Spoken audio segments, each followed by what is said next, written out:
Here we go. Wow. That's the opening. Welcome. This is our opening theme. This is Howie Mandel Does Stuff. I'm Howie Mandel.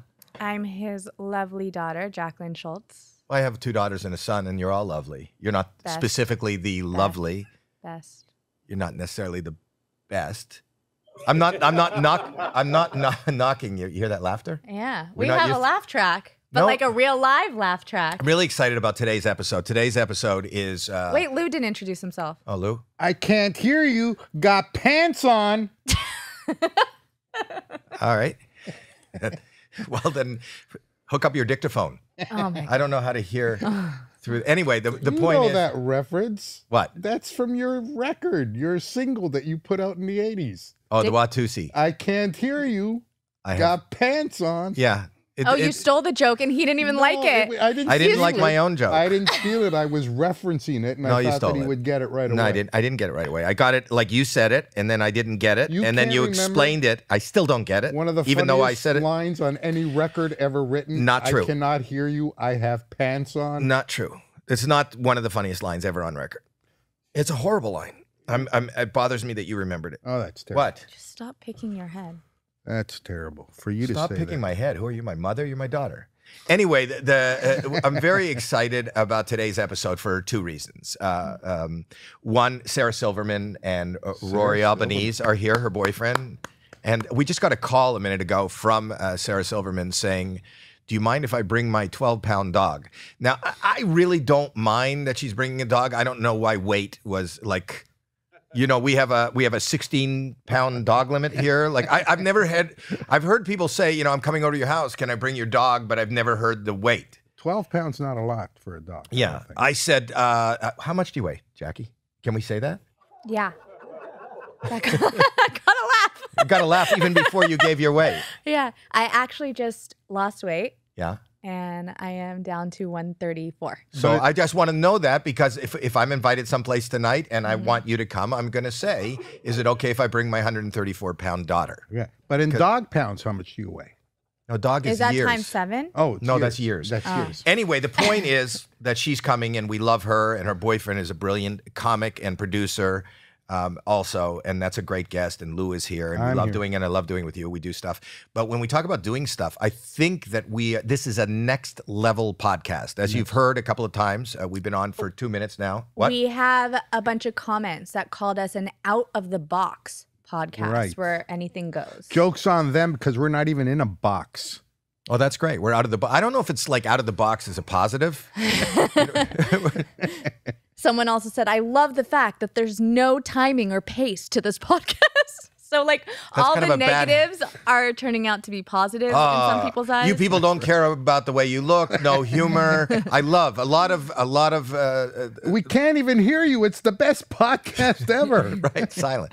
Anyway, but we're using this new technology and it's called Magic Screen. Magic Screen. Magic Screen. Yes. Magic Screen. And Magic Screen this is not an ad. No, it's not an ad. No. Well, I'll make it an ad. Okay. I feel I'll be the representative for Magic Screen. I'll sell it. Okay. You know, but this is if you're listening in your car, this is going to be a total waste of a couple of minutes for you because it's not going to mean anything. But you can enjoy. You can hear where the laughter. You know, you'll have people laughing along with you. Hopefully. Yes. So what Magic Screen is? Here's the thing. As a germaphobe, I am not thrilled being around people, but my job is being around people and going to do shows. And throughout the pandemic, people have found ways to kind of do things, you know, and, you know, Zoom meetings and on shows. And it's never fantastic. Never right. It's never right. Well, it's not fantastic. It's not, you know, you always go, oh, I wish I was there. You know, it's so much better because there's latency, you know, people wait, the sound gets cut off. And I said to these lovely people at Magic Screen, is there any way where I can do a show live without leaving as a germaphobe in a hermetically sealed place? Is there any way that I cannot leave this hermetically and still make people laugh? Right.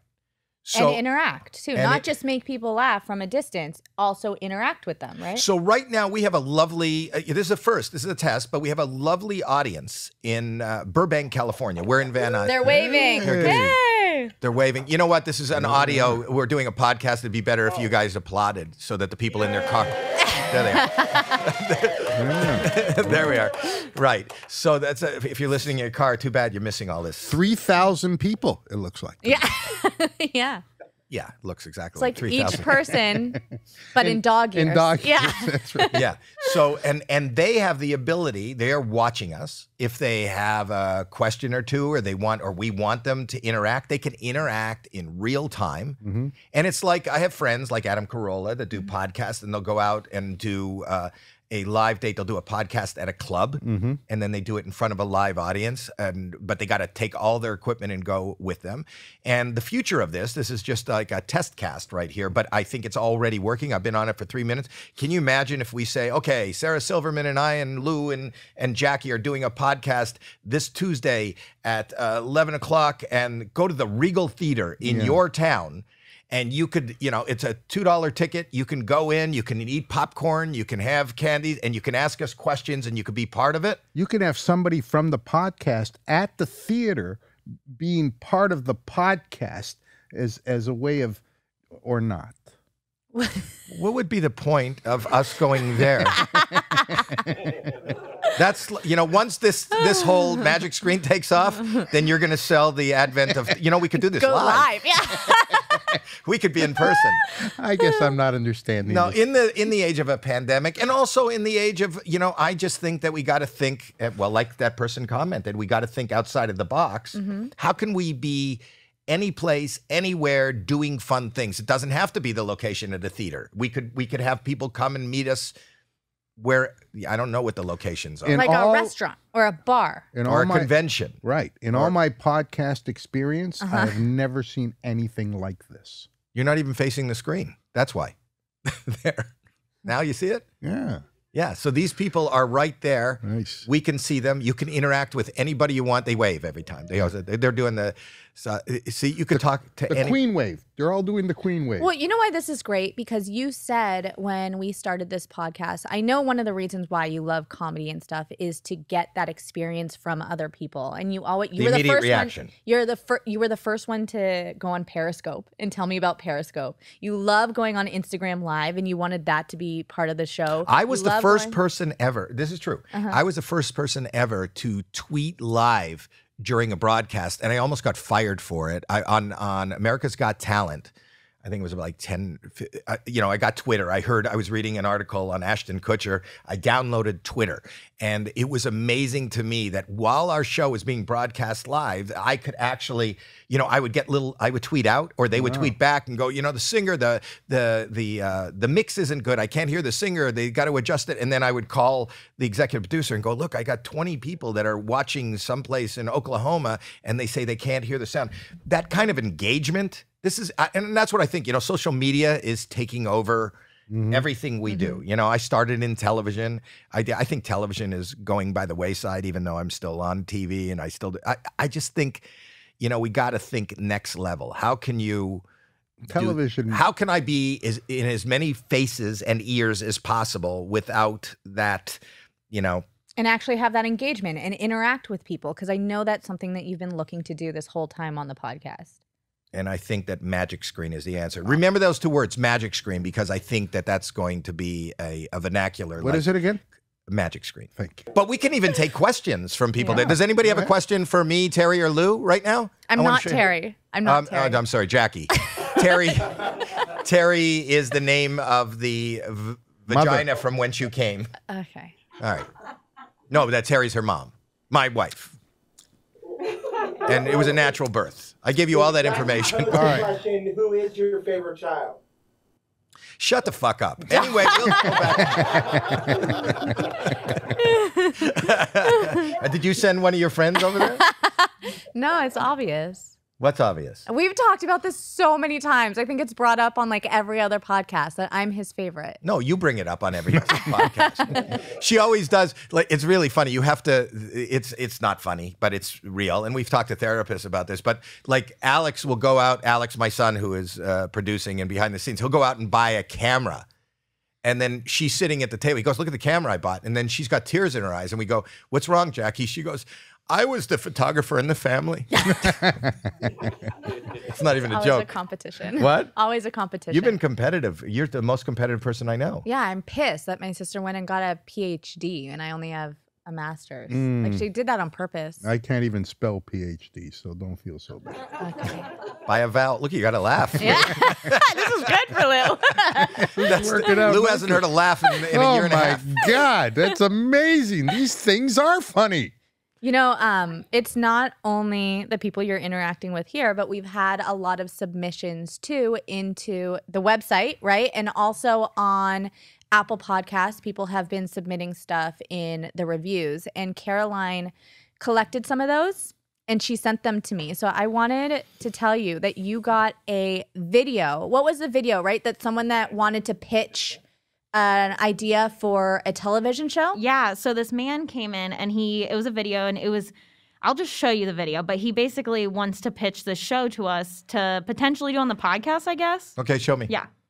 So this is an outside pitch. You see, we interact with our audiences. It's unsolicited.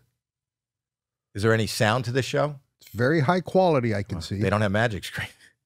Recibamos con un cariñoso aplauso a la Use it. Trata misión de incursionar en la entretención y la cultura en todos sus hogares. Con una pizquita de picardía, por cierto. Y además, He looks con fortuna, Japanese, dubbed porque in queremos que Spanish. este programa realmente se transforme en su programa Wait, favorito en sus hogares. This El is the programa- pitch? That's the video. This is the pitch. He sent this. He sent this. What is the letter that goes along with this? I don't have the letter, but he just basically said, this is a show idea I want to pitch to you. And he sent me this. Yes. It's great. Fucking great. Do we have someone that speaks Spanish? Is there that could anybody in that translate? room that speaks Spanish? You could tell me what the fuck I'm looking at? I know how to say, do What? you know what happened, man? How do you know that's even Spanish? I know how to say it in Spanish. Oh. Do you know what happened, man?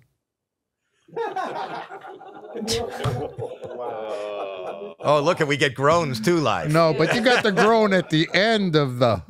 Does it matter when the groan comes in? So Who this is the groans? idea for the show?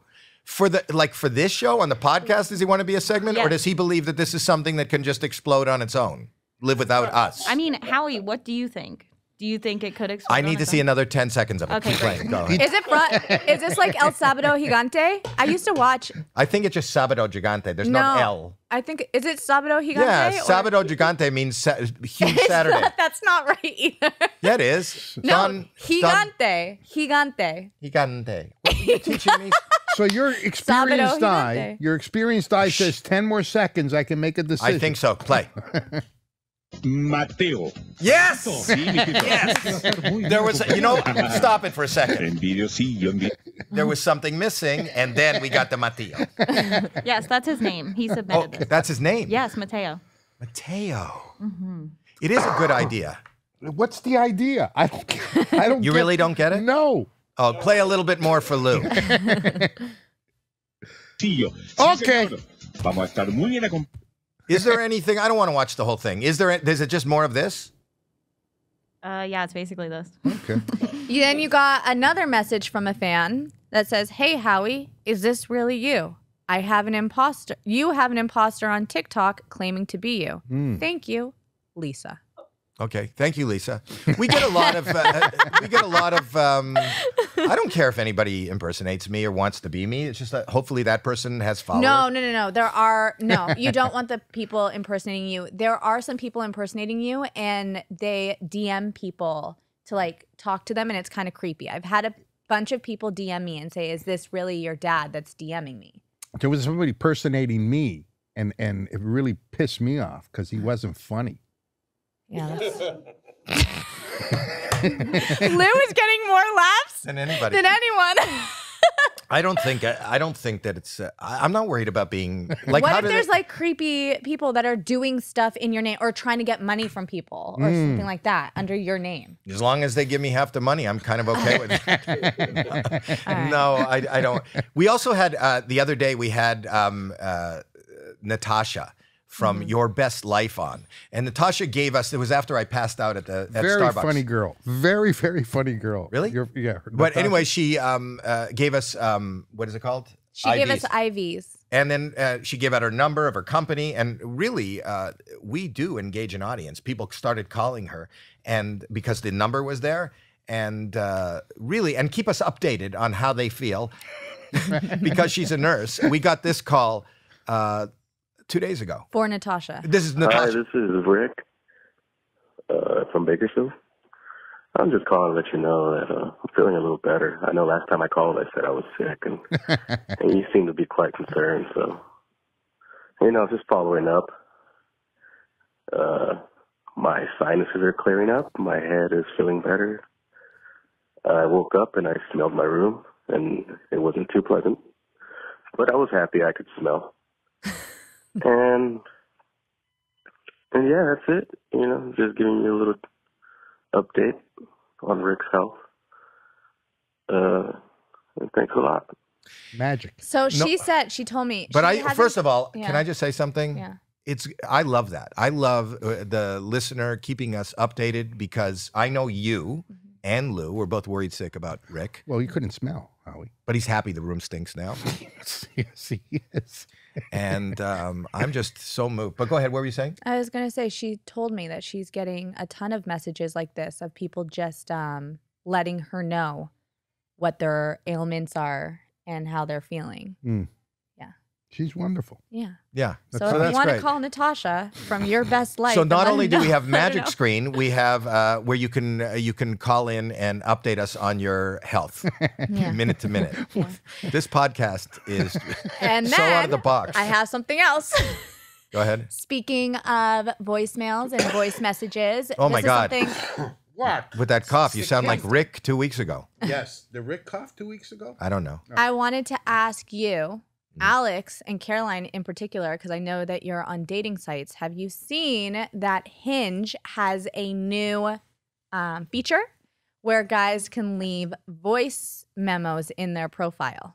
I thought it was a doorknob. Or 'cause anyone Hinge could use can. it. Anyone can leave a voice message and they're amazing. They are they so are. good. Have you heard these, Dad? I'm not on a dating app. It What do you doesn't mean? matter. So I'm not either. I'm married, but these are incredible, and they're So going. what do you do? Your husband walks in the room and you're on Hinge listening to this and go, I'm doing it for the podcast. I'm actually on every dating app because of Alex. So he sees me on dating apps all Because the time. if you don't know and you're just listening to the podcast the first time, she has joined dating apps and converses with people in the name of her brother to try to get him dates. Okay, so look at this. This is a TikTok where a girl is showing all the voice memos that she came across on Hinge. Okay, it says I was going to delete Hinge, but then they came out with Delete Hinge, but then they came out with the audio feature. Wow. Wow. Well, I'm surprisingly good at driving with my knees. That's his unusual I was feeling skill. super stressed, so I went to the doctor, and she gave me some pills for anxiety. So I tried them out, and I ended up adopting 6 pet rats. Fried chicken. Daniel, like the name Daniel, to use it in a sentence. Wait, stop. Stop. These you should are- do one at a These are- time. no, let's stop it after each one because I want to tell you what this is in reference to. Otherwise, it doesn't even make sense. So in Oh, their like you're profile, gonna make this no, make sense. it will make sense Daniel. because As in the word Daniel. no, like it Fried asks you on your chicken. profile what's an overshare, and then like they're recording their answer. Okay, or one at a asks them- time. So yeah. now we're going to explain. I'll explain each Dating one has first. become a lot more complicated. Yeah. So Okay, so here it is. the first one is Well, I'm surprisingly good at driving with my knees. that's his Okay. unusual feeling skill. super- Stop it. That was his unusual skill that he's surprisingly good I must at say, driving with his knees. Unusual. The next one is an You know what? Wait. Can I just say Yeah. something? How do you know that he just doesn't have a speech impediment and he's good at driving with the daughter of his sister? his Yeah. niece. How do we not His know niece. that? How do you know he's not surprisingly good at driving with his niece? Either way, it makes me feel the same way about this voice memo. But isn't that good? Because now he's got more. If he's taking you out on a date, he's there for you. Hands free. Okay. The next one is an overshare from another guy on Hinge. Go ahead. So I went to the doctor, and she gave me some pills for anxiety. So I tried them out, and I ended up adopting 6 pet rats. Fried chicken. Stop. So, to So, and then the adopt. fried chicken is, I know the best spot in town for, and then he answered fried chicken. What about chicken. the See, when you adopting a put rat? it into when you give it context, Much it's not as funnier. You don't think it's funny? Alex, hold on. Caroline, Yeah. You're on a dating app. Do these What dating app are you on, Caroline? I really didn't want to talk about this today, but sorry. We're doing a magic screen. Kidding. There's a lot of people watching. And maybe some of the people, anybody in the room at the theater, are you single? Put your hands up if you're single. Two. Okay. Two of them. Two of them. So I want to ask you, hold on, I'll ask you. I won't ask Caroline. Since we're here with you right now, would you be is this a turn on or a good thing if you heard these voice memos? Even if it's not like a weird thing that they're responding, like he knows the best spot in town for fried chicken. Like, is that something you want to hear? I feel like he would do better with just something written. Something low carb. Oh, okay. So it wasn't about like the voice memo. It was the fried chicken because that has like breading on it. You weren't into that. Oh, she answered. Yeah. So you're not gluten free. What if you're gluten free? No, that's not interesting. No. So either is this. Are you on a dating app, ma'am? Yes. What app are you on? Well, I'm on a few of them. I'm currently dating a Republican, so I'm still keeping the apps open.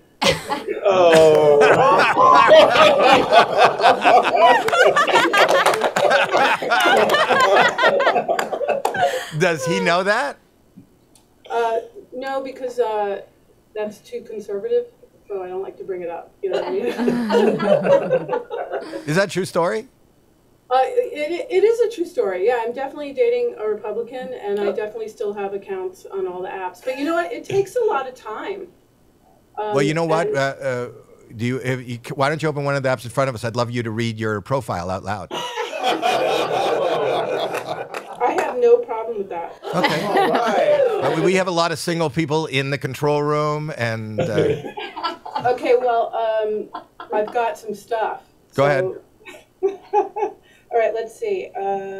What does it say? All right, hold on. It says that I miss salad bars. You do? Oh, therefore the fried chicken man is not for you. Even with COVID, you miss salad bars? Yeah, I always think that instead of a parking lot, there should be a salad bar somewhere. I think you should get better glasses because if you miss it, maybe you need to get your eyes checked. Where have you seen salad bars, Lou? In a salad bar Anytime. restaurant? I don't want to take food from wherever a spit guard is needed. I don't like a salad bar.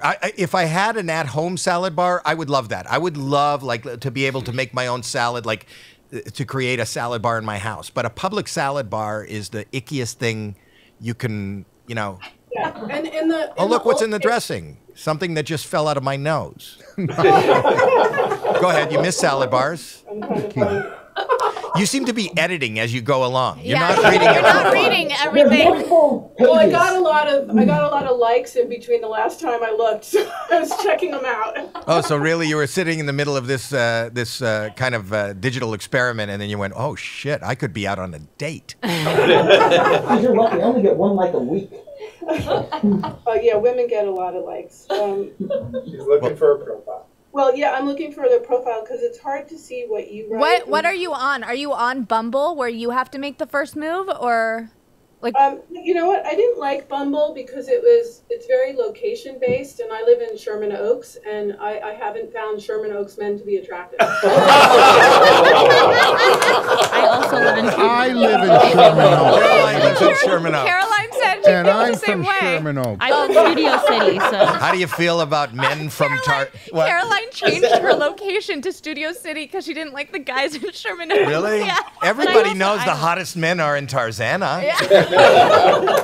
You haven't met my neighbor Moishe. Wait, that is so. You're a funny lady. What do you do?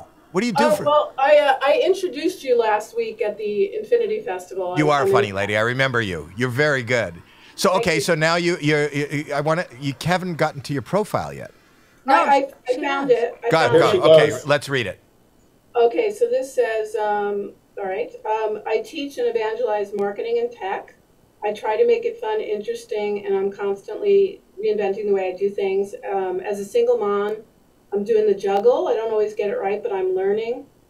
I'm a mixture of old-fashioned and modern. I can't explain it. I also make a mean protein muffin, and I'm an amazing sleeper. I think that's way too Amazing sleeper. You're amazing. That's a skill? You think of that as a skill set? No, it I is. mean, yeah, it is. Did you live through the last couple of years? Sleeping is hard. I would leave it at I like to juggle. Come on in. We'll move them in. No, I feel like our amazing guests are here. Our guests are here. They can join in the conversation. Okay. But amazing sleeper is a good thing because you don't want someone that like kicks and like sleep talks and stuff like that. Oh my God. Oh my gosh. Here, sit them down. Show them where to go. Hi. Hello. We're in the midst of this. Put on your headset, ladies and gentlemen.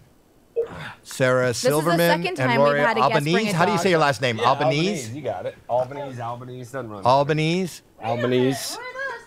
Talk to them. Put your headset on. Oh my God. Wait. That's okay. That's always, you're comfortable around here. You couldn't have done that 2 minutes ago before you walked in? No. She saved it for this. Now what are you doing? There's a lot of, what are you doing? There's so She's much putting on the preparation. Wouldn't you have done this like, I know, but she likes to be real, and then changes her mind at the last second. Well, this is unreal now. She's dug in her nose and put on makeup. Oh, hi. Hi, how are you? This is my daughter. Hi. This Yes. is Jackie. Hi, Jackie. Hi. Nice to meet you. Did we lose a light? There we No, go. what is Okay. that? So there we go. So I just want to. This is Mary, by the way. The dog. The dog. Dog yeah. is Mary. And that's, I see Mary on her Instagram. Mary has a great smile. Mary has like teeth. She actually got her teeth She got pulled. 8 teeth removed. Oh. Yeah. Why would you She do had that? a big underbite. No. Oh, she's so much healthier and happier now. It's crazy. Is that what it takes? Yeah. I'm going to go do that. She's That's part all it is. Chihuahua, right? Is she part Chihuahua? We're guessing. Yeah. Because We don't know what Chihuahuas she is. have really bad teeth. She's got to be part Chihuahua because she does like a lot of shaking even when things are good. She does a lot of shaking. You're making people feel bad. Is So that what a this live is- audience watching Yes. the podcast? Yes. Unbelievable. Whoa, look at this. Hi, guys. That's so cool. I love you. They're in Burbank. Wow. And they're looking for men outside of Sherman Oaks. Really? So we were talking, some of them are on a dating app. Some of them are on, the lady in the middle is on a dating app, and I was having her read her profile. Okay. And she hasn't had a lot of, well, apparently she just found out she's had more success than she knew because, but I'll talk to you for a minute and then we can open up the discussion. I'll just tell you what this is. We can help her get more traffic in there. Mm-hmm. Really? Wait, in there? That's In there? And where? yeah. I think she was speaking of the vagina. Oh. That you inferred that. No, you did. No, I don't think she did. I think you did. When you said a single woman wants more traffic in there, Yeah. what are you referring to? In her app. Oh. I took it. Oh, there's a P. You took it. The two men took it. Took the it wrong as way. a- You see yeah. that? And also, I would You're gonna be take it in the inferring, app. I'd be implying. I wonder if she's the kind of girl that's willing to take it in the app. They're not laughing. They're not. There's no laugh. Yeah. Could be a delay. It could be. No, there's no delay. No That's delay. the beauty. So this is what Wow. just explain to you what's happening right here. So we are doing a podcast, much like you do, and what I have been. Unlike you've been out on the road a little bit. I know that you've been at Largo, and both of you have been working. yeah. Rory, for those that don't know, is Sarah's boyfriend. But not only is he Sarah's boyfriend, he is also an accomplished stand-up comic. You're very funny. I didn't know you were a stand-up comic. Oh, thank you. Yeah, and appreciate I watched you. We go to Supernova at Whitley in Yeah. Hollywood. This is an outdoor thing, and I saw you. You're very funny. Thank you, But man. I know you, and people would probably know your work. You were a producer on The Daily Show Yep. with Jon Stewart, Yep. and I got to work with you, which was you blew me away. He was also a producer on what's it called, Strahan. Yeah, it was a show I took over running for ABC called it was the third hour of GMA called Strahan Sarah, and then I added Kiki Palmer and Kiki. So Yes. and then you came into guest host. Right, which is how I got to know but you. what you blew me away about you, and you will attest to this, Sarah, that when you do these shows on like network, and especially the daytime shows, it's like going to work at a bank. It really is. It's not like, it doesn't feel like show business. It's very corporate. They're very, very, they serve, I guess, their advertisers. And I even find that the people that work there, like all the producers and segment producers, it was the first time there was this fucking wild guy that said, I don't care what you do. Let's just take the show outside and you just let us run. And that was so anti-corporate network. And I said, this guy he doesn't seem like that Yeah, that's why I'm not working there anymore. No, he left. Well, I left, but part of it was, yes, it was. Listen, I have to say this about, because it was through ABC News. The producers and the people there are like really good at what they do, but it is a very different kind of environment. Like it was, and I especially coming from cable, right? Yes, coming from cable and late night TV, and I did that job. Honestly, I did that job because I was just a huge fan of Strahan, and like I was like, oh, it'd be an interesting opportunity. Are you a Giants fan? Yes, That's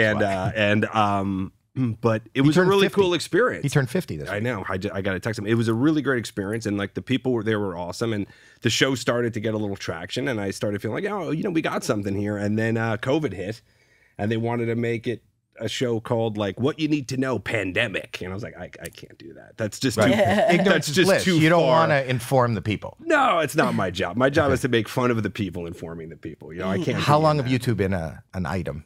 We're a pandemic couple. Yeah. So what does that mean? Once the vaccine works across the board, we have to break up. We'll Well, we knew each other. We were friendly, like very casually through stand-up and stuff. But and then when the pandemic hit, I got a game, like a console. Like I just went Became to a gamer. GameStop. Yeah, I go, well, You went to GameStop. I'm going to learn video games because it looks like we're going to be shut down for a while. Is that why the stock went through the roof? Exactly why. There was one photo. Because I bought a used console at GameStop and one game. And then he direct messaged me and was like, I'll play with you. Did you get the headphones? And I go, I did. And he like talked me through how to do it. And we would play on our headphones and kill Nazis. On a Call of Duty World War II every night. That is so romantic and beautiful. That Are was you our Jewish? meet cute. Yeah. Oh, okay. Yeah, I'm Jewish. I mean, it would have meant more. But it would have meant more if you weren't Jewish. But I'm and you're half. killing I'm half Italian, so I'm not fully Jewish. And killing Nazis makes you more heroic. It makes me feel good on both sides. It's like Schindler. You're like her Schindler. Yeah. And she's your list of one. Yeah, it's a list of one. Yeah. Yes. But and I'm a huge fan of yours. Always have been. But I'm fascinated by you, young lady, because this I find you to be an incredible dichotomy. Number one, you're incredibly funny and but you seem to be like steeped in tradition, like of a Jewish. When I hear you, like it seems like you come from a traditional Jewish family, right? No. A totally godless atheist. Don't you have a sister that's a rabbi? Yes. So that doesn't But make she doesn't sense. believe in God. Well, no. An atheist rabbi. That's I the love twist. that. My parents were both agnostic, and we were raised with. We knew we were Jewish because we grew up in New Hampshire, and no one we were Jewish in that no one else was Jewish. That's how we knew we were Jewish. I don't understand that Well, statement. every time I'd go to a friend's house, they'd be like, "Are you from New York?" And I'd be like, "What's New York? I'm from here," But then I realized, looking back, like, oh, like they just know Jews are from New York. So you which never they did. are. You never practiced Judaism as a child. We went to temple a couple times, and then my dad was like, "Fuck this." Fuck this. Yeah. And Was it fuck this? Yeah. You were probably more Jewish. You had us going to temple for all the high holidays. We weren't bat mitzvahed or anything. And one year, actually, my sister Jodine and I went to Hebrew school, but we didn't like it. And we would have to walk after Hebrew school to my dad's store and then go home, together. And What did he sell? What kind of store? He had a discount retail, women's clothing store called Schmatas. Yeah, He of was a course. Jew. I mean, I did that. Finding Your Roots. It was so boring. Like they went back to like the Catherine the Great, like Russian Empire, but every single person was like peddler, dressmaker, peddler, Jew, Yeah. Jew, and Jew. What was I telling you about? I don't know. have a question. Oh, we'd walk home from a. Somebody has a question. I have a question. It's Lou. That's Hi. First of all, Sarah, you're wonderful, and I always think of you as metal soprano. But my question is this: you look like Metal from The Sopranos, the daughter. So Was that a my character she question played? to you is this: I saw Jesus is Magic. That's your first one. It was absolutely brilliant. You were so funny That and is brilliant. so good. And you were funnier than the material. Is this a question? I think it's a statement yeah, again. That's the question. I think Why? it's You a don't statement. like the fucking question? That is one of my favorite specials. That when you talked about there aren't a lot of Jews in porn. Do you remember that? I remember the line. What is it? You don't hear because you wouldn't hear a woman go "fuck me in the tuchus." Oh yeah, that's right. You don't remember? That's that is. I remember that. And then it cuts away to Brian Posehn, like, pretending to fuck you in the tuchus. Fuck me in the tuchus. Oh, you aren't traditional. You can't even make the tuchus sound. Well, so we would go to Hebrew school that one year. And this is just one funny story. We walked to my dad's store, and we were not to eat anything between walking from Hebrew school to my dad's store because dinner was at 6. And one day, Jodine and I walked by a McDonald's, and we got French fries. And then we went to Dad's store, and he looked at us, and he said, "Did you eat French fries?" And we couldn't believe it, and we were like, "Yes." And do you know how he knew? No. Salt in our mustaches.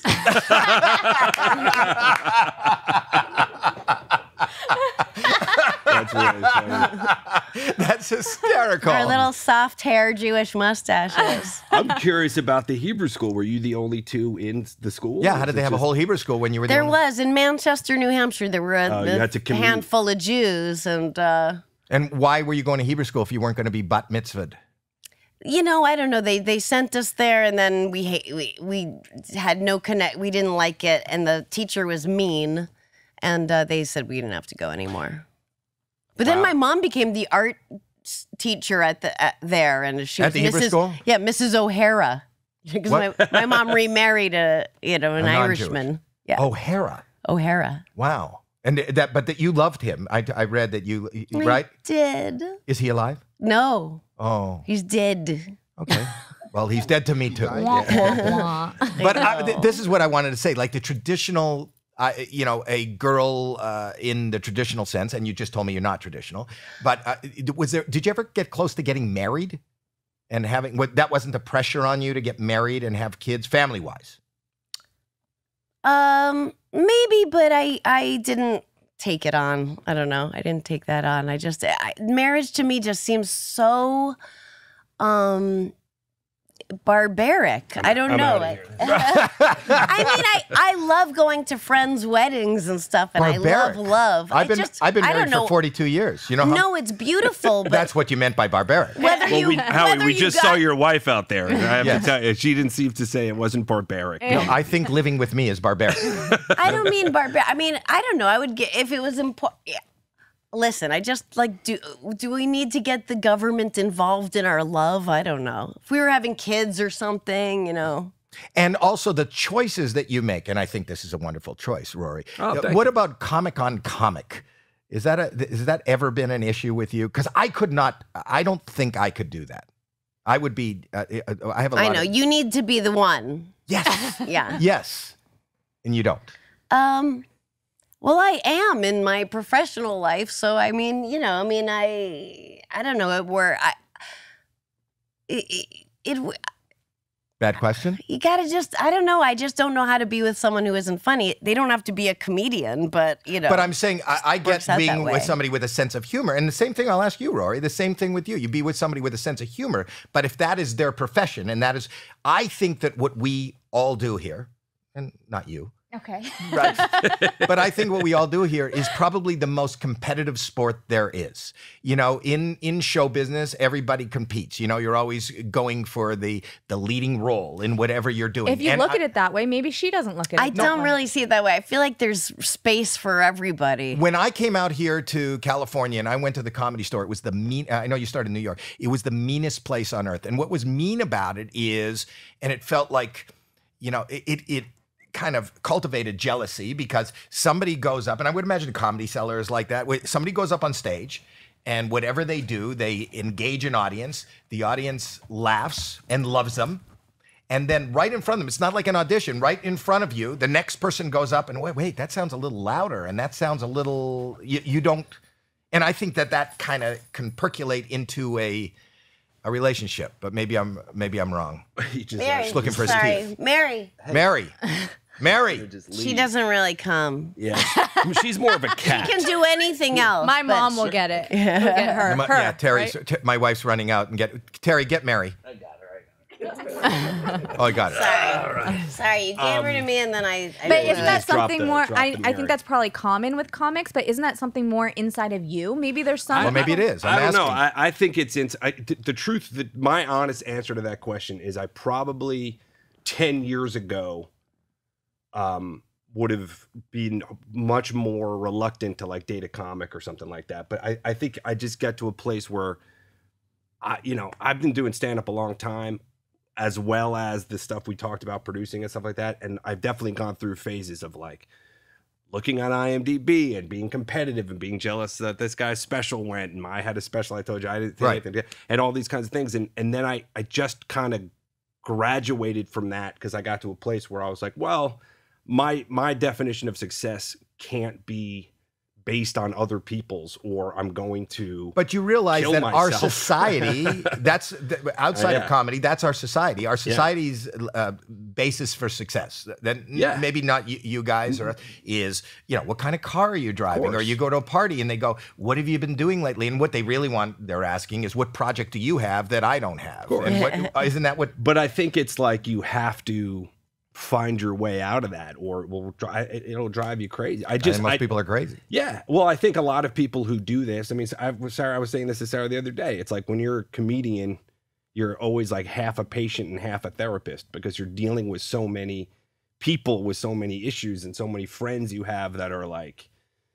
And yourself. Yeah, and yourself and your own anxiety. But I think part of that is one of the reasons we're so good together is because we completely understand each other's anxieties and moments of doubt and things like that. As long as they don't coincide.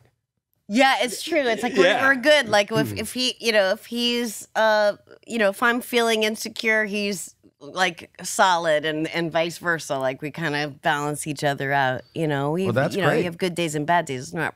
I have a lot of bad days. Yeah, you do. I do. Still, I mean, I don't know how much more success you can have. It's not about success. I'm not talking. What are you calling success? The fact of jobs, all the things you just described. Well, all of those things like competitiveness and all that stuff, it doesn't age well. But in other words, at your level, right? Like at your stance of like I've known you as a comic and someone on TV since I was born. Like you've been around, and how since you were born? Yeah, I mean, fucking old. I'm 44. You're 44. Did the mic just go out? I remember your stand-up special as a kid when you were laying on stage and said, "Unlike the other comics here tonight, I'm not a stand-up." Like I remember all of your stuff. Right, I've been around for a long time. But my point is, and have been successful and respected for a long time. So, but my life did that never go away for you? That anxiety? No. My anxiety and my mental health is been, and also my daughter shares. I suffer from depression and anxiety, and I have OCD, and I have a plethora of other shit that and stand-up comedy, if anything, is panacea. It's like when I'm doing stand-up comedy, that just keeps me in the moment and distracts me. You've been very open, Sarah, about I don't know if you want to talk about your mental health. I read the story. Didn't your psychiatrist commit suicide? Yeah. Oh my gosh. I was 13. It's not funny. Because that's crazy. I didn't know that. It's funny because years ago, when Curb was like newish or something, I got a call from Larry David, and I was like, Larry, oh my God, hi, and he said, listen, I'm shooting a promo for Curb and for the billboard, and it's me lying down talking to a psychiatrist, and then you just see his legs dangling like he had hung himself, and someone said you had that joke, and I don't want to step on it, and I go, I don't have that joke. That happened to me. It's not a joke. You can you can do it. It's not. But it wasn't in front of me. It was just. You were in the office. Yeah. She was telling her about her life, and he was like, I can't handle it. No, you were in the waiting. I was 13, and I was sent to him, and he literally said, I'm going to give you a prescription for this thing called Xanax, and whenever you feel bad, just take one. Like, it was like that. And I was like, all right. And then I got dropped off for my next session, and I remember reading an entire People magazine in the waiting room. And I had never done that before. And I was like, wow, I must have been here for a long time. And then the doctor that he shared the space with came down, and with no bedside manner for a crippled with depression 13-year-old just went, I changed his name, but Dr. Riley hung himself. Oh, like that? Gosh. Like that, with like sobbing eyes. And I was like, I didn't know what to do with it. And I had to wait the rest of the hour for my mom to pick me up. You know, there weren't cell phones or anything. Do you feel like you could have helped him? All I could think was he had braces on his teeth. Wait, how old was this guy? He was a man. I went to school with his kids the following year, and I never told them, you know, that I had seen him.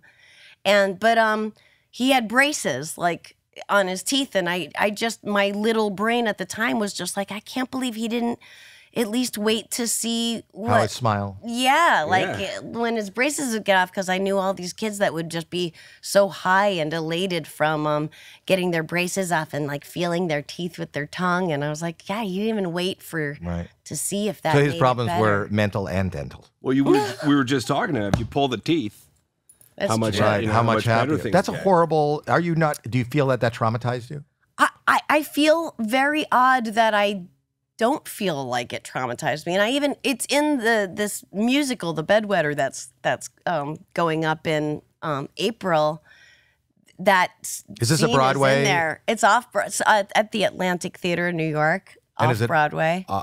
Autobiography? Is it? Yeah, it's about the year I was 10. It's so good. I saw they just did a table read of it with the actors and the music. Are you not starring in it? In New York? No, I'm not in it. You wrote it. There's a little 10-year-old Sarah in it who's incredible. Oh, just a year you were 10. But wow.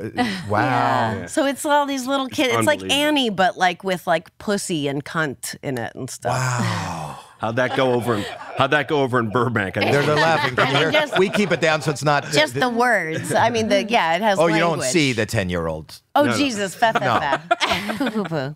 No, I guess That's I should very use Jewish. other Poo, swear poo, poo, words. poo. Are I you know, seeing well, so- another psychiatrist now? No, he killed himself. Her new one. Just killed him.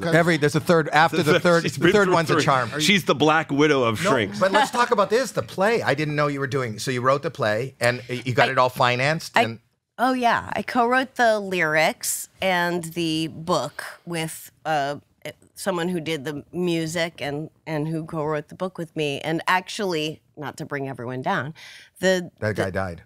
Yeah, I know that Adam Schlesinger. I know that guy. Yeah, it was a wonderful guy. We had a table read. We were supposed to open 2 years ago. Yeah. Had a table read. He came over to the Airbnb that I was renting that he found for me. We had pizza. You know, we washed our hands extra, but they didn't say do masks yet. You know, when this thing was happening, and as we read the script through before rehearsal was supposed to start that Monday, we were seeing like, oh, the NBA shut down. Like, whoa, what? You know, and like slowly everything shut down. And 2 weeks later, he was dead from COVID. Yeah, that's horrible. And I assumed like, oh, this is the start of like, everyone's gonna start like losing people and people are, but I don't know anyone else personally in my life that died of COVID, but that was just so fast. It was, you know, he was texting like, oh my God, I think I have this thing. And like, oh my God, I'm like in the hospital with COVID, you know, and then it just, That's a horrible. So, but the good news is that he will live on in infamy. He will. You know, he did a lot of music for Saturday Night Live, and right? He did all of like the musical. Rachel Bloom's Crazy Ex-Girlfriend with her, and tons of like remember like Neil Patrick Harris like was a revelation hosting the Tonys, and the Tonys like And all kinda those came back and songs, everything. Yeah, he wrote all that stuff. But didn't on he the work at fly. Saturday Night Live for a long time? Because I saw those guys posting. Never. No, you're thinking of Hal Wilner, who died of COVID. Yeah. Oh, that's a different person. He was Different the music person. director. No, also, Adam yeah. Schlesinger was from the band Fountains of Wayne, and he wrote like That Thing You Do from the movie That Thing You Do, and he wrote like, you know, He did the stuff with for on the play too. That the other Hairspray, I think the Hairspray show that they did on Broadway. No, he did Crybaby. Crybaby. He did, the other Jonathan. We should just keep guessing things. Why would I Google it when I could just...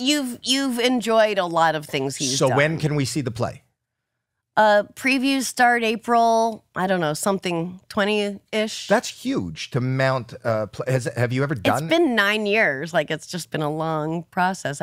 Plays take that long, I guess. And the dream is to eventually move to Broadway or being off. That's amazing. Yeah, like when I know that's a harder undertaking, I think, than selling a movie or a TV show. Oh my God, it's a total money pit, and it only pays off, financially if it's like Hamilton. And aside from cunt and pussy, what is it that happened at 10? Like, what is that? What was your story at 10? You were a bedwetter, I take it? I was a chronic bedwetter, like well into my teens. I was like 15 or 16 when it stopped.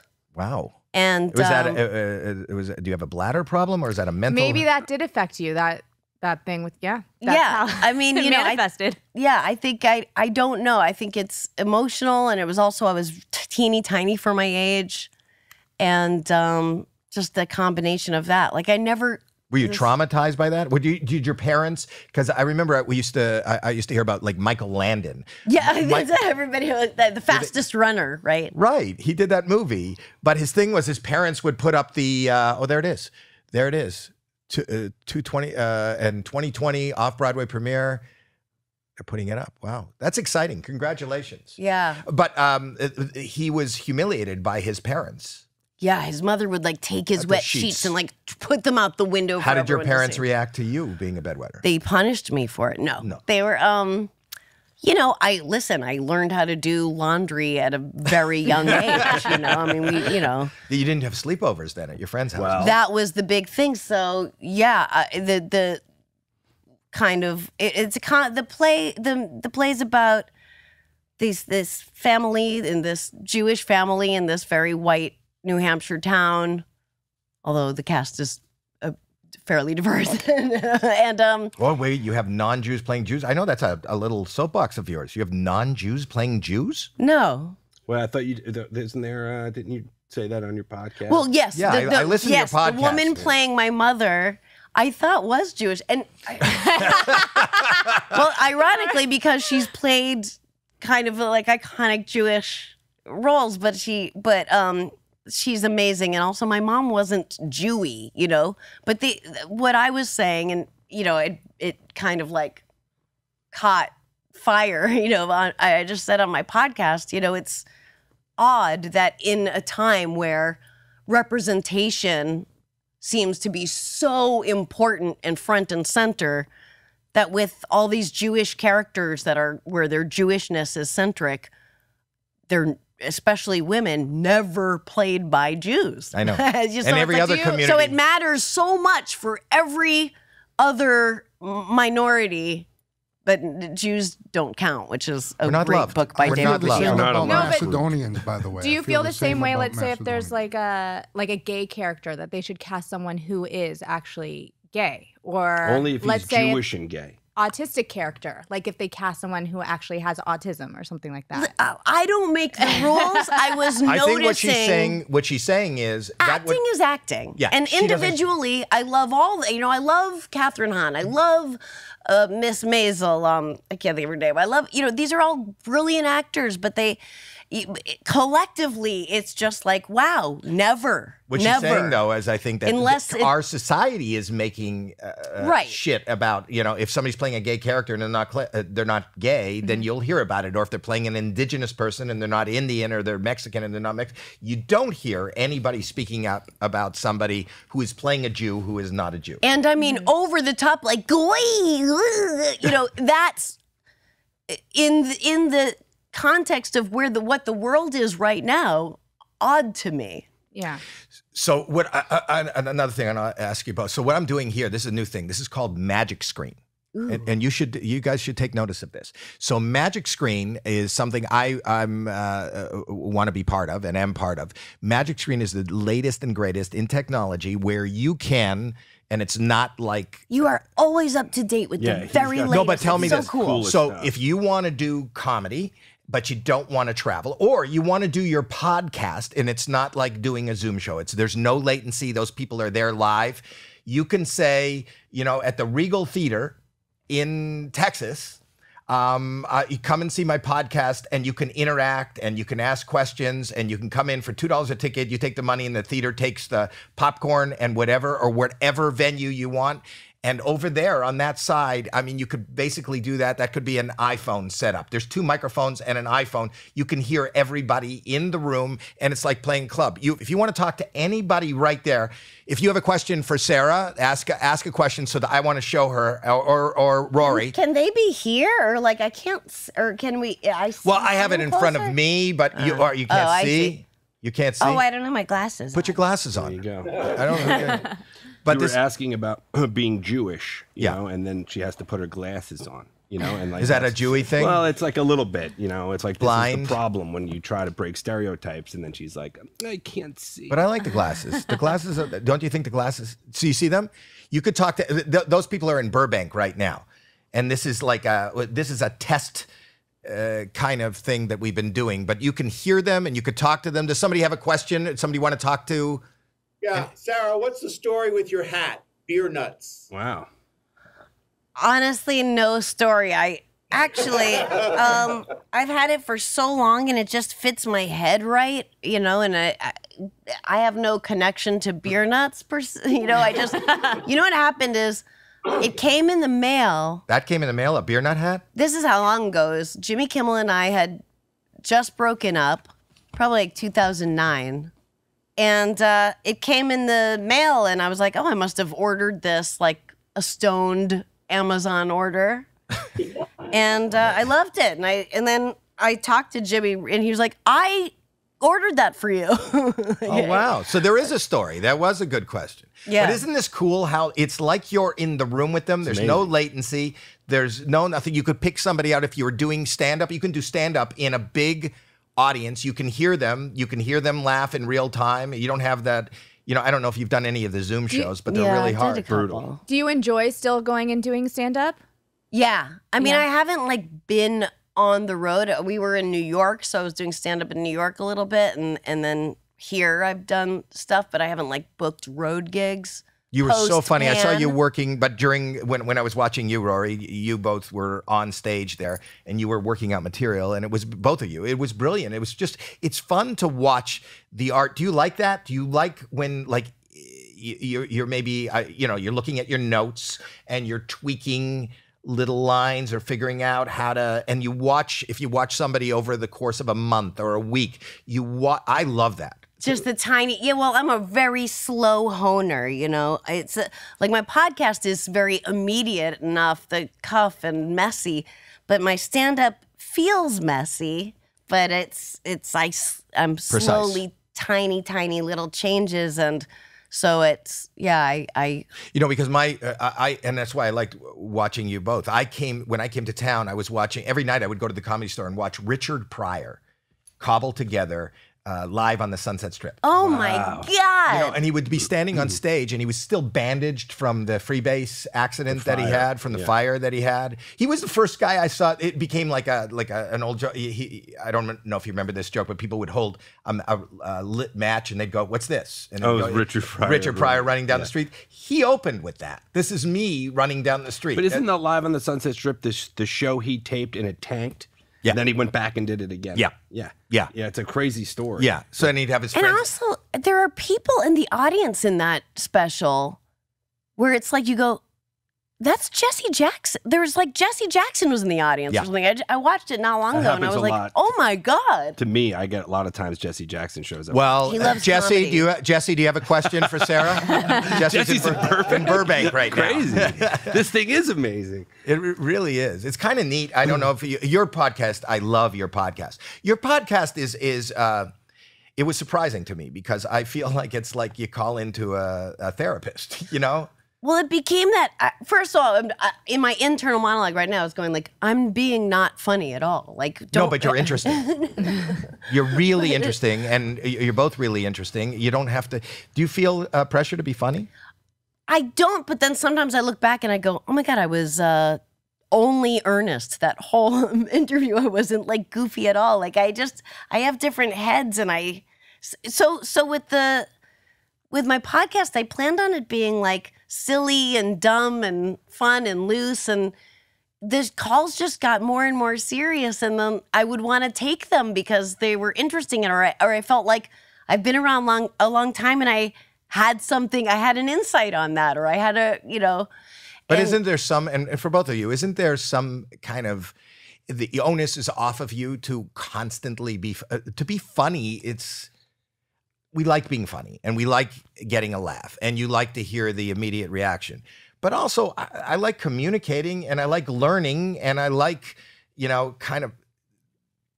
don't think I learned that really late in my career. Deal or No Deal was the most embarrassing thing I've ever done in my life. And I was about to leave the business. And I've told the story many times. But what happened was, when I went on the stage there, I was face to face with somebody whose life was going to change hugely by even a small amount of money. The first woman. Oh, I thought you meant Meghan Markle. Yeah. You meant the contestants. Does that happen also? That's it. But when, and then I felt like obligated to not distract with comedy. And I started talking to them which they made fun of me on Saturday Night Live, like I talked to you when you were 5 years old. I'd go, it's $60,000. And I just wanted you to fucking take the money, because you live in Iowa. That's a down payment on the house. That's your insurance. Money. And they would go, no deal. And I just wanted everybody to leave better. I just felt like that was real life. It wasn't like doing jokes. And I was so embarrassed after the taping of the first 5 shows. I flew to the Caribbean and didn't want to be seen, didn't want to see on TV. You were with me, right? Yeah. And we were in Tortola. And I got a call going, 20 million people watched last night. The next night it was more, and the next night more. So it's the biggest success I'd had in my career. It was the only time I did no jokes. I hired writers. I had jokes, but I was afraid to distract the person. I had no jokes. I had no But it lines. Worked because But so does this, talking to you like this. Especially with a podcast, like this platform where you're not really tied down and it's yours. That's the thing that people gravitate to and love, is just you being authentic. You're not trying to do something different. And we've talked about this even on our podcast, where we get comments and stuff and do this or we don't like that. And he's like, I don't care. I just want to do what I like doing. And whoever wants to come along for the ride, great. So I don't think you always have to be funny. And that's why people gravitate towards. I have to tell you that you're both very interesting today. And I think, no, but you don't have to be funny, but talking along those lines, you're also, not necessarily just on your podcast, you're very political. Yeah. Are you not worried? And I'm not talking about the specific policies or people, but we live in a time now that it seems to have opinion weaponizes. It's polarizing. It's polarizing, but it's not just. And everything's polarizing now. Everything. The pronoun, everything. Doesn't matter what it is. It doesn't matter what it is. Yeah. But when you take a stance publicly, you put yourself in danger, I think, physically. Do you not think about that? Yeah, no, I mean, I get afraid of murderers a little bit, but but it's funny, like I've a couple of times, the FBI or whatever has said, like, we have someone in our custody who, the one was a guy that I was on his like kill list that they caught with like bombs and stuff. And then another was a guy that they arrested him, and he had a backpack that just had 2 of my stand-up DVDs in it and a picture of himself in like full jihad get up. Wardrobe and gun and everything. And then they have to let you know, but they can't give you details. So they go, we legally have to let you know. And then they give you no details, and they just say, you should hire bodyguards and definitely change your routine. And I was like, I'm not bodyguard level, really. Occasionally but you I are, have, because though. You're a human being. Both times I was like about to go on the road, so like I ended up like almost breaking even because I had to pay for security and stuff. But that's why she got Mary. Yeah, right. Yeah. With no teeth. I do actually. No, but does that not scare the shit out of you? It's funny because the guy with the bombs, I called Sacha Baron Cohen, who's like my brother, and he goes through this a lot and stuff. And he goes, you know, sis, no one really ever dies from mail bombs. Oh. And I go, yeah, I guess that's true. What's 2 or 3 less fingers? Yeah, really just fingers. I mean, when you really think about it, no one dies from mail bombs. But yeah, I mean, I definitely have been told to like change my routine, and I try to be. I have like my house that I live in is under a completely different name, that has nothing to do with me, and I use a different, use a different name. I get that. But how do you sleep?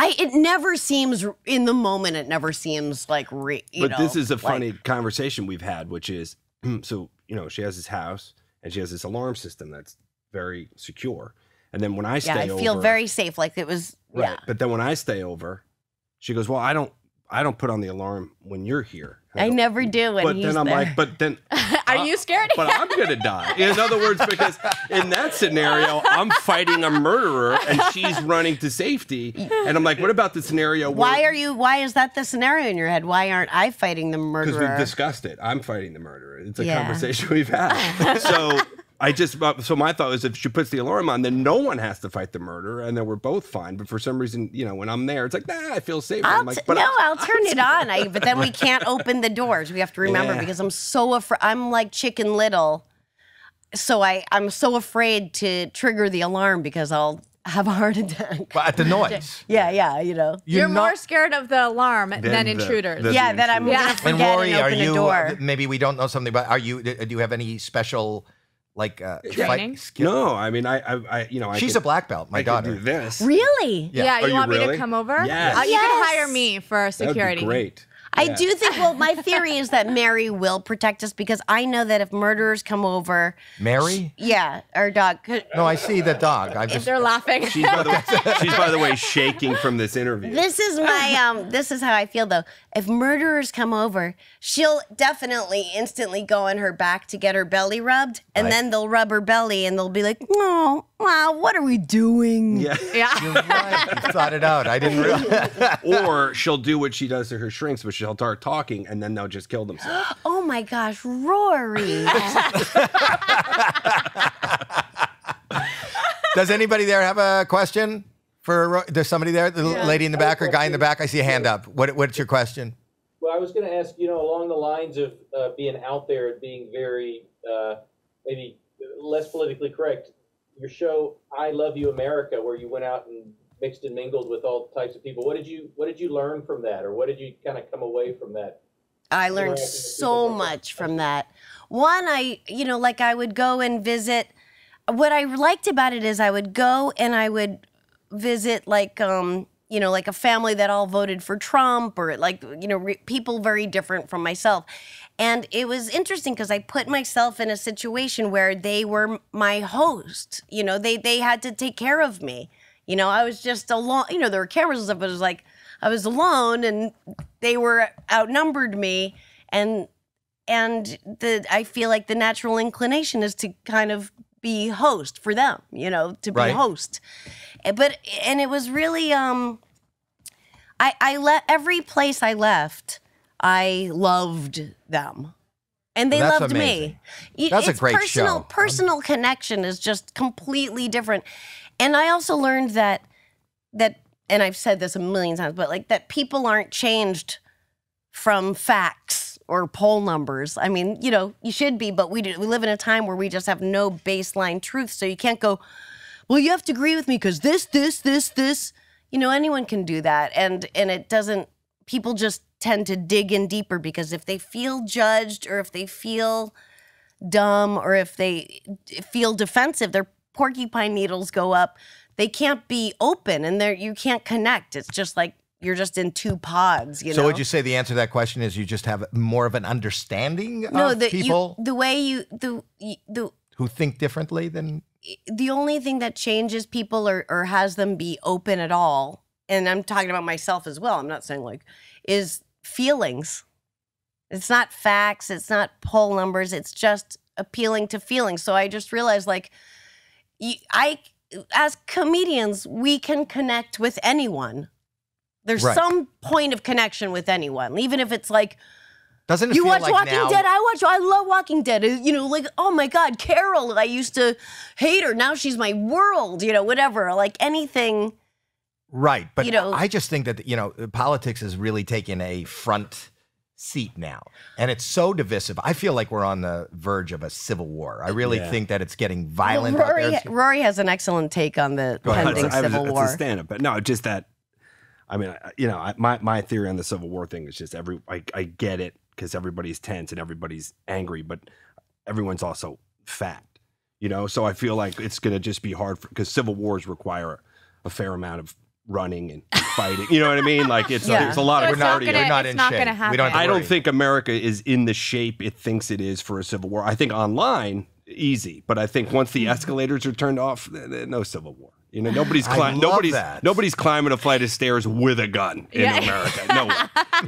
Unless we're fighting in rascal scooters, we're not having a civil war. But also, you were saying civil war is like at home. So like, well, I said if there is a war, the one I want to be in is the Civil War because you get to fight near home. It's and like then you go don't home have to and go you to watch, like Afghanistan. You have a TV. battle. You go home. Well, you're you right. Catch up on Queen's Gambit. You know what I mean? Make a sandwich and then you go to the rendezvous point. You're not like in the middle of the desert. love that you've thought this out. Oh, I think about it all the time. I love that. Yeah, I think about it all the time. Yeah, like he goes, I think that on my tombstone, like my obituary will say like, ran the Daily Show, blah, blah, blah. But like it could be like, was a general in the Civil War of 2023. You don't know what's ahead. You don't know what's ahead. Wow. Yeah. I like that he fancies himself a general. No, not a general, but maybe like what Tom Hanks was in Private Ryan, where like I'm on the ground with the troops, and I got a little quiver in my hand, but I can guide them through. But you know that his character in Saving Private Ryan wasn't like the bosom buddies guy, and then a war happened. What? Wait, you're telling me his backstory wasn't bosom buddies guy? Holy crap! No. I had no idea. You guys are funny together. I think about. Do you laugh a lot? Yeah. I feel like we're sitting so far apart, but the microphones are. I like it. I want to say apart? this about Sarah though, but you were asking about her how she connects with people, and this is the thing I think when you talk about our relationship that is undeniably amazing about her is she is not only open to listening to other people's point of views, but she understands that people change and grow and evolve. And like, so that's what I think separates her from the typical sort of knee-jerk liberal person who's, no, that's just how it is. It has to be this way. It has to be this way. It's like she's open to going, like we've had conversations about things that, would be on a political topic with left-wing people, very, very tense and divisive. And we can just have a conversation and go, well, it is kind of interesting that this or this happens, and she's open to it, which is why that show on Hulu was such an awesome idea and such an awesome platform for her. And that's why her and there should be more of it. Yeah, and her podcast we need more of it. And her podcast is so good for that too, because it kind of doesn't matter who calls in or what they're about. She like accepts them, and like most people, especially now, are not like that. Also, we're at a place like we're learning so much together, and like we both have come from like relationships where like, am I in trouble? Like and so we've made a pact of like everything's face value. If he says something to me, I am going to assume it's what he means and not ever again in my life go, what does that mean? Is he really mad, but he's saying okay, no. It's interesting that you said that you're saying that, because traditionally in stand-up comedy, the male comic is done, and you've heard it a million times. We always talk, I don't have any material like this, but we always talk about how we don't understand females. And we talk about males always say what they mean. And you've heard this from male comics. And and it's usually the female that, as far as the male is concerned. I mean, you're being very heteronormative right now, but I understand what you're saying. I'm mansplaining. But it's always, it's the joke we've heard ad nauseum from any guy is like, what's wrong? Nothing. Right. Right? And that's the woman says, what do you mean nothing? Yeah. No, I'm fine. So we'll get to the root of things, like, and sometimes I will be that woman, like, no, it's fine, like, and he'll go, well, it's not, that's not a, that was a very not fine, it's fine. And then I'll go, ugh. but we force each other to talk it through, and we're always laughing by the end and so relieved that we just made ourselves push through to the other side, like no matter There's how also, uncomfortable. And I know for some reason this doesn't annoy her, but sometimes when Sarah's mad about something, I find it really funny. Because it's like, I kind of just start. That doesn't make her more angry? That's not good. No, but it's not. It's weird. It does diffuse it. Like I'll go, Really? oh, thank you for laughing at that. That just made me but like. not things that are. We're the opposite. No. Not things that I are understand serious. that version too. Yeah. No. It's not like a serious thing where she's mad at me or trying to make a point, but I just mean she'll be upset about something or like frustrated about something. It could be like, for example, she has. I learned the term Terrible for this, misophonia, which is like certain sounds really trigger My her. wife. Yeah, certain sounds. My wife will say, "Why And are you Alex, eating here?" too. Right. Well, why are you eating here? And I go, "It's the fucking kitchen." Yeah, but so like there'll be a time like when she lived in her apartment, I was at one point I poured myself a big bowl of cereal and I was about to take a scoop and she looked at me and I go, "You want me to eat this in the other room?" She goes, "I want you to eat it outside." Like, Oh, he goes, I'm going to go on the patio to eat this. And I said, can you go further? right, which basically implied jump off the patio and kill yourself instead of eating that bowl of Cheerios. It's awful to have it because you just seem like you are such an asshole. And I cannot, if there's any stress in my body at all, like my biggest fear is someone eating an apple in a quiet car. That's your biggest fear. Yeah. That's it. I don't think I can handle it. We talked about people chasing you with bombs and backpacks. We should have had Lou in here with his chips. That's good. Lou usually eats chips. Yeah, I don't know if you know this about me, but I like to eat chips. Oh gosh, I'm so glad. No, he was aren't. in here one time. We had Rick Glassman, who's another. know. Yeah. So Rick was in here and he started eating the chips, and Rick has that also. A lot of comedians have it. Yeah, and so Rick just turned to him and said, "This is not fucking funny. I'm just angry." Yeah, you're just making me mad. You know, if I when can it's also, triggered, it's a rage. I wanted to say you were talking about show business and you were talking about the success in show business, and I too have been in the business for a while and had my ups and downs. But I could say this: I could always get arrested.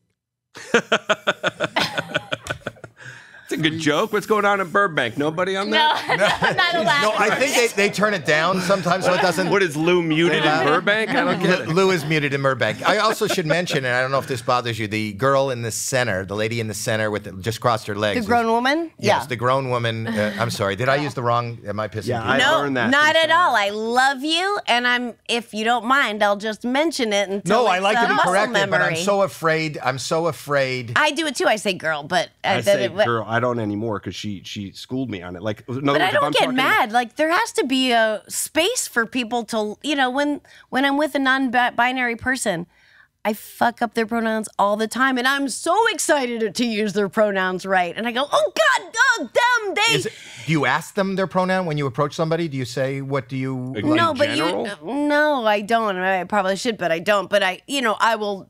I've worked with a couple people who are non-binary. Who are they, them? Yeah, and then I get so excited, and then I mess up, and I get so mad, and always they're like, "Don't worry about it. You're trying." It's like going to France, and that you're supposed to try a little bit of French, so at least and then they'll speak English with you, but they want to just know you're making an effort. But that's what we were I think talking about. And you said that I think you're more afraid to offend someone. He's really afraid to. I'm nervous. I don't want to talk or open my mouth. I don't want to see somebody. I don't know how to they. That's the side of the progressive side that I consider myself progressive, but that I get frustrated with is that there's no space, and I do think people are gonna be more patient, and you know what I mean. But the not the internet.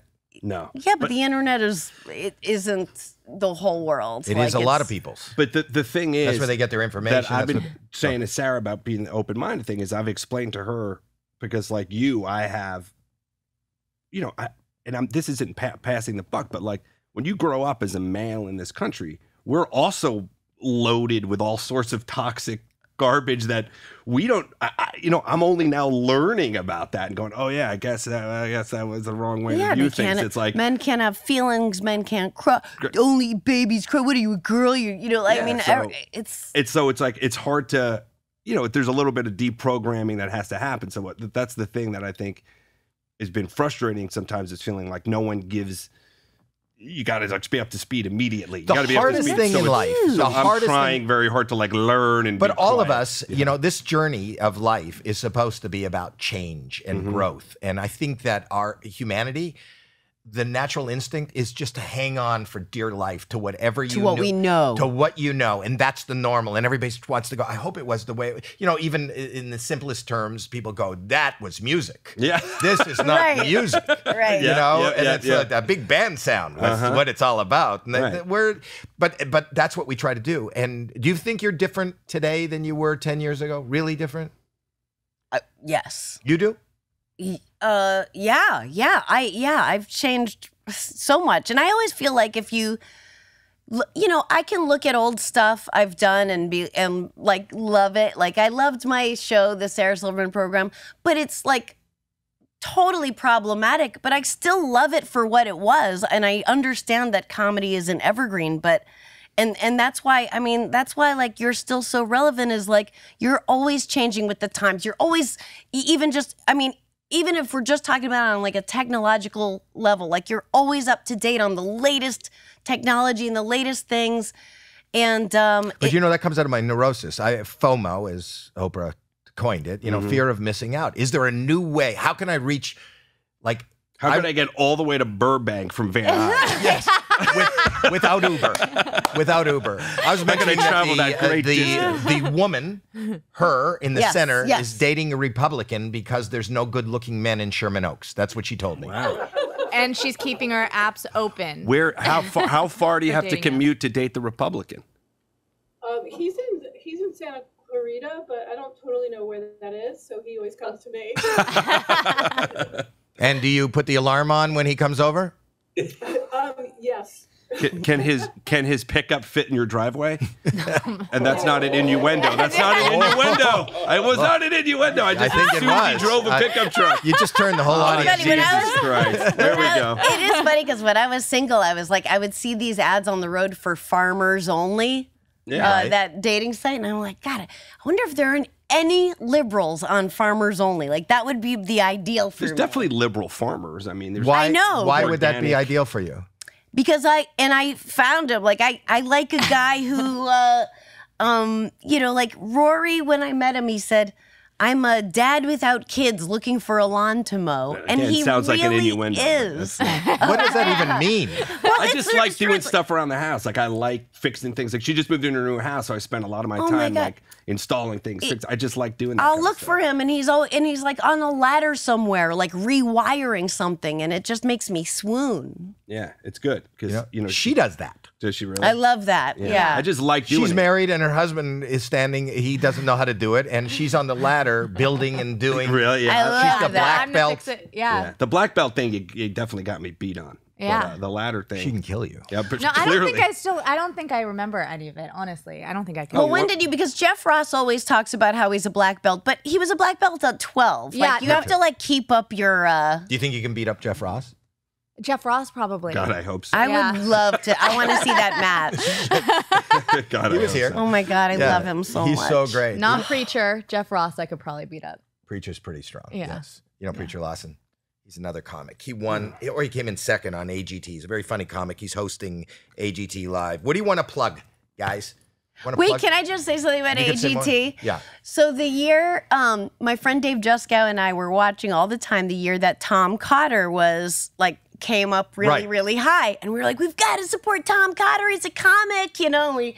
He's been around so long and everything. And we watched the finals. And Tom Cotter went on. We're like, yes, he's going to win. He should win. They should give it to him. And then you introduced the next act. And it was dogs that drove up on in a limo with their arm out the window, and we immediately were like, give it to the dogs! They were so The dogs brilliant. won, right? The dogs won. Yeah. They were incredible. That's funny. We were trying to get you. You know, I remember. I know you didn't feel like you wanted to do that. You It would was be, like in Minnesota or something where I happened to be on the road there. right, or but we've something. always said every year you would be an amazing. We have guest judges.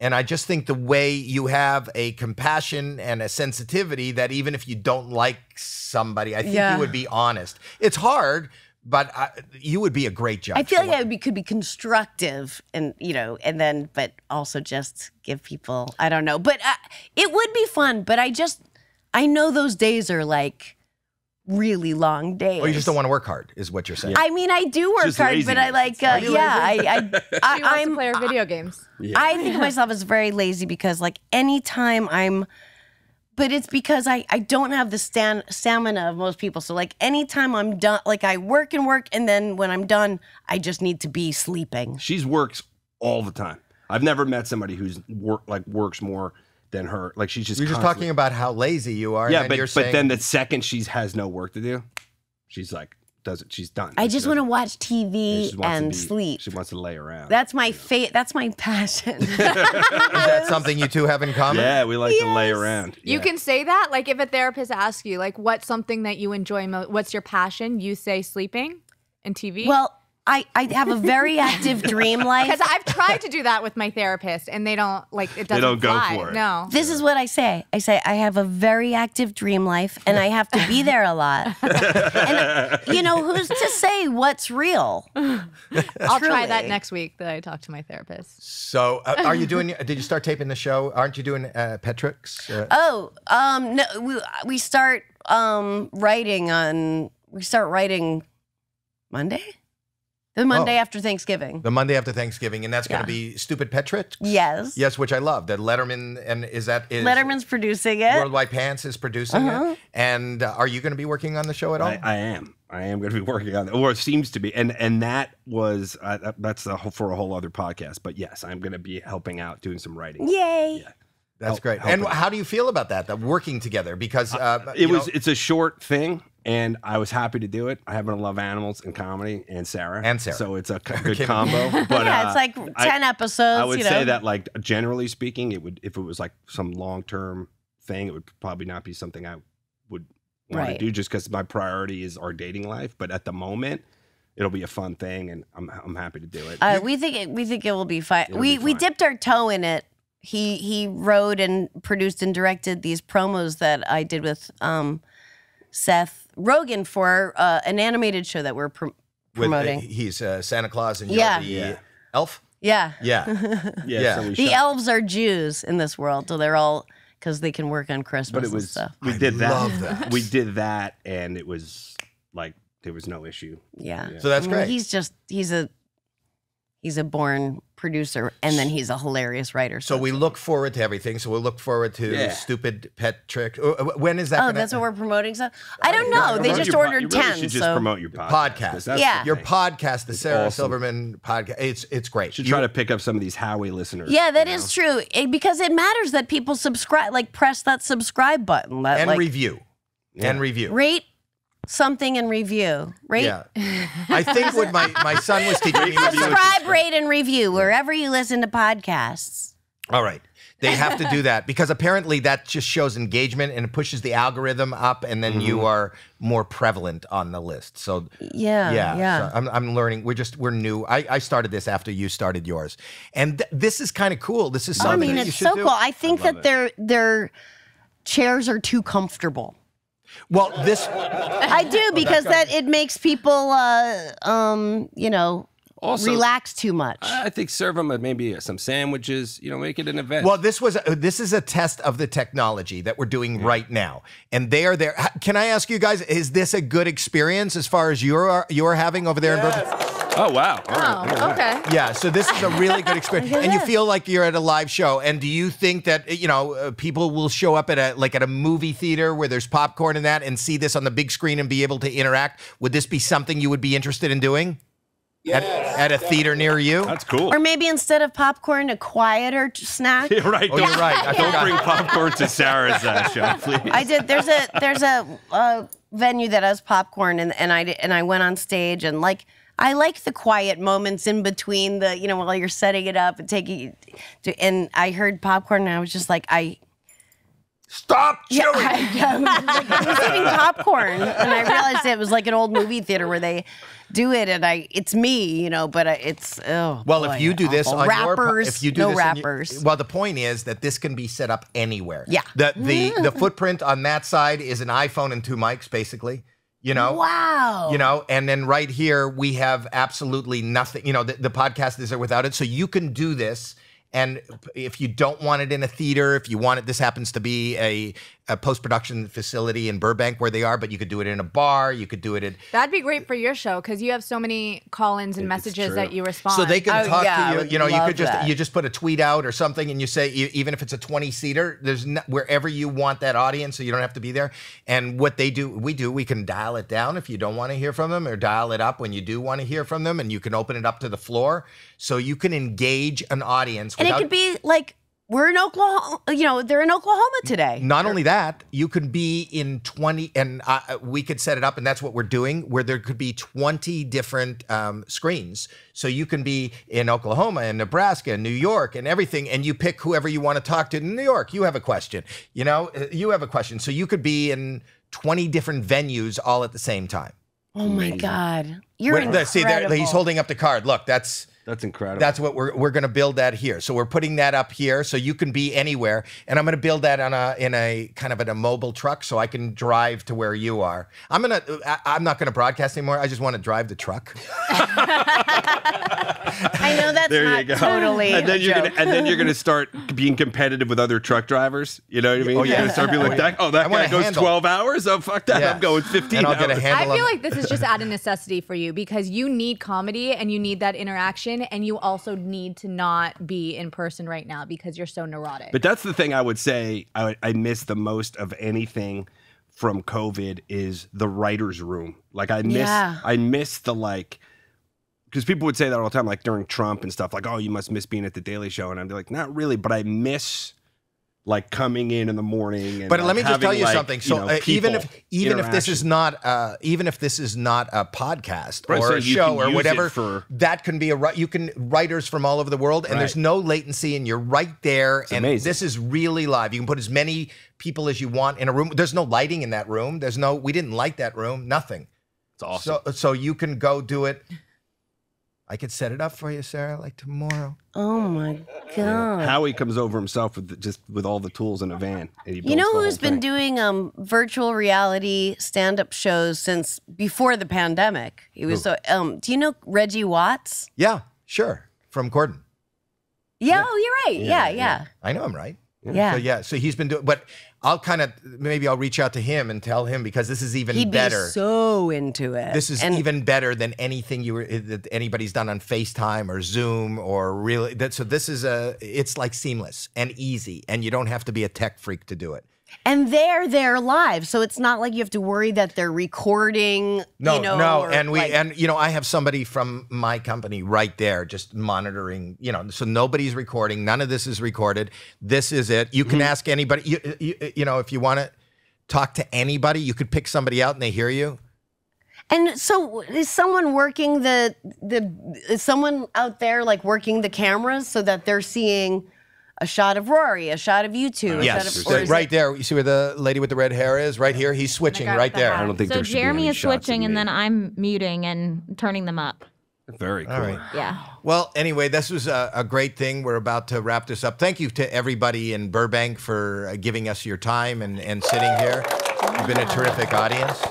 Thank you to Rory and Sarah. Rory. Did I say it wrong? No, you said it right. Okay. She took her. What is that name? Is that it's an Irish name? It's an Irish name, but I know that my parents.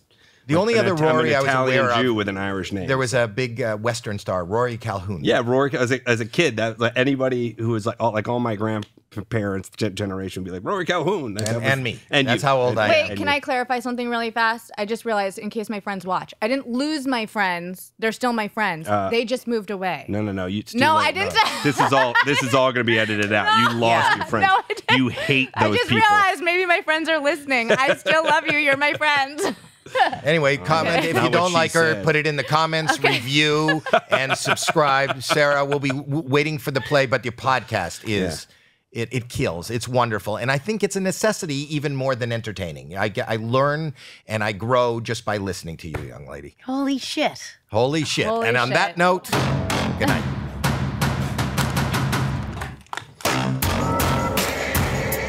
Wait, where are your lyrics? We were laughing at your lyrics. Dun, dun, dun. Yeah.